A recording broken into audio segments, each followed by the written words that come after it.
फाटल्या 24 जानेवारीचे राती सडा सबजेलीत जाल्ल्या केस्तांवात गँगस्टर अशफाक बेंगरे मर्डर केसीत भितर आशिल्ल्या विनायक कारबोटकाराचो खून जाल्लो।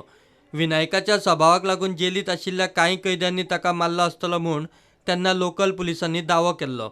जेलीत आशिल्ल्या कैद्यांनी जेल स्टाफाक बोडोवन जेल प्रॉपर्टी, CCTV कॅमेरा आनी DVR मोडून फुज्जो मारपाचो यत्न केल्लो। पुलिसांनी आर्मीची मदत घेवन परिस्थिती नियंत्रणात हाडिल्ली अशें तांचें म्हणणें। कारबोटकर फामिलीन ह्या घडणुके उपरांत जेल स्टाफाचे भुमिकेबाबत प्रश्न उक्तायल्या उपरांत क्रायम ब्रांची कडेन तपास सोपयल्लो।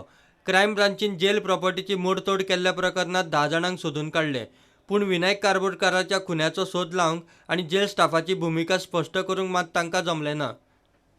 जेल प्रॉपर्टीची मोडतोड केल्ल्या प्रकरणात क्रायम ब्रांच चार्जशीट तयार करता, पूण तातूंत खुनाचें प्रकरण आनी जेल स्टाफाची भुमिका मात वेल्यावयर आसूंक शकता। प्रुडंटा खातीर सिनियर रिपोर्टर मुकेश कुमार।